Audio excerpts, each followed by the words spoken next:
First-time guest on the program, but she's familiar with the show, thankfully, and she's Director of Library Services at Craven Community College.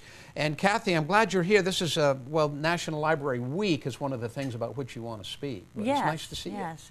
Well, we've just finished March Madness. Yeah. And we're going into April Awareness. I like that. I like that. I'm glad you didn't spring that on me before. That's good. All right. Yeah, that'll be great.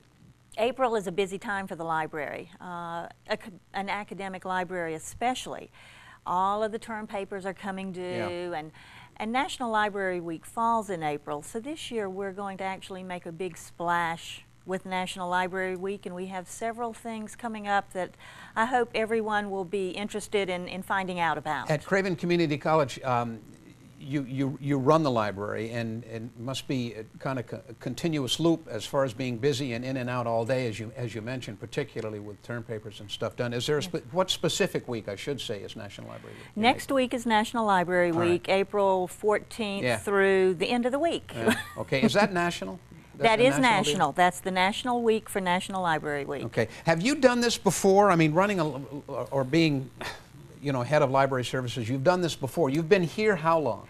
I've been here at Craven 14 years. I've been director 3 years, 4 years. Okay. Time flies. I don't remember. Yeah. I'm not one much for dates and years. This is my first time in an academic library. My background is public libraries, so I'm very familiar with National Library Week because public libraries usually do big things for National Library Week. And I've done everything from running a small library with only 8 staff members to being in a large reference department in a large library. I've done a little of everything in libraries over my career. Well, is there a difference, though? And we'll get to the specifics of why you're here, but is there a real difference in running, say, an academic library and a public library? The difference is that a stupid question? Or? Not really. The difference is not really in running the library. You still answer to someone above you. You still answer to a Department of Finance. You still mess with budget. You still buy books. You still try to decipher what your users need. The big difference in the public library and the academic library is the mission. Okay. Our mission is to support our faculty and students at Craven Community College. At Craven Community College, and also any other academic library in the state, because we do have reciprocal borrowing agreements and we borrow and lend books back and forth. The public library's mission is to serve the public. A great difference. You have such a diversity in the public, so you have to reach anywhere from toddlers all the way up to retired businessmen, retired scholars, whoever is going to come in the library door. So you're going to have more recreational reading.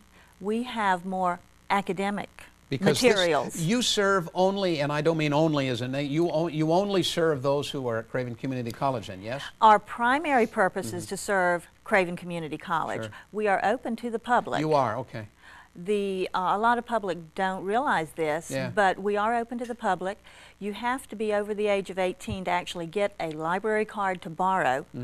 But we have a lot of high school students who already have their driver's license coming to us to use the materials, at least use them in the library, because our library has more resources than the public schools do. It does. It must make you feel good, too, to see some 18-plus coming in using your resources. It does. And it kind of frustrates me because I'm a public librarian at heart, and I want those books to move, and I want them to go out.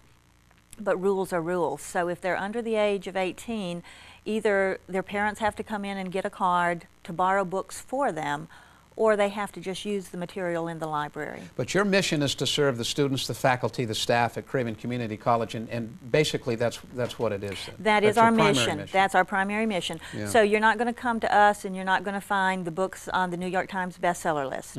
You're not going to come to us and find videos that you're going to want to sit down and watch with a barrel of popcorn, unless you're into things like ancient civilizations and the human body and things like that instructors and students would use for their classwork. Now, you've got a free return for National Library Week, right? Yes, that's one of our big pushes. I don't know whether you knew it or not, but you can't register for classes. You can't get your grades. You can't graduate if you have overdue materials. Good idea. Yeah, we want our materials back. Yeah. We don't really care about the overdue fines, which are very minimal at the least. That's not the point, really, is it? That's not the point. We don't want the students' money. like that. We want the books back so the next students can use them. And so this week, coming up on April 14th, next week, the entire week, you can return any overdue library materials, no matter how old, fine-free. And no questions asked. not even a slap on the hand if it's real old. Huh? Just a smile and a thank you. Oh, right. So that's next week. That's Bring next week. them back. Bring them back. Fine-free week, no fines. Bring them back. Wonderful idea. Yeah. How many do you have, any volumes do you have? I mean, like 10,000 or 200, or I mean, you Not probably don't know overdue. exactly, but huh? Yeah. Not overdue. No, not overdue. I mean, in the library, yeah. But We've got about 29,000 you do. volumes. I was hoping you don't, because that's mind-boggling to me. Maybe to you that's not a big deal. To me, 29,000 volumes, that's huge. Well, and mind-boggling, Really which we is. try to tell our students, is through our consortium that we belong to, they have access to over 1 million volumes. Wow. Because we have a shared catalog. You know, electronics have moved libraries along tremendously. No more card catalog. Electronic catalog, Instant. shared by 45 different community colleges. So you can look up what we have at Craven, you can see what Pitt has, you can see what Lenore has, you can see what Blue Ridge has on the other side of the state. How do you go about getting them? Library card. Okay. Library card has a user ID on it. The old-fashioned one. The old-fashioned way, you go up to the catalog, and with a few lessons from one of the librarians on staff, we can show you how to place a hold. Those books are pulled at the owning library and sent to us. We call you and say, Phil, your book's in. Beautiful. Beautiful. Free. Don't you love this Free. modern technology? Free. Huh? Library services are free. That's excellent.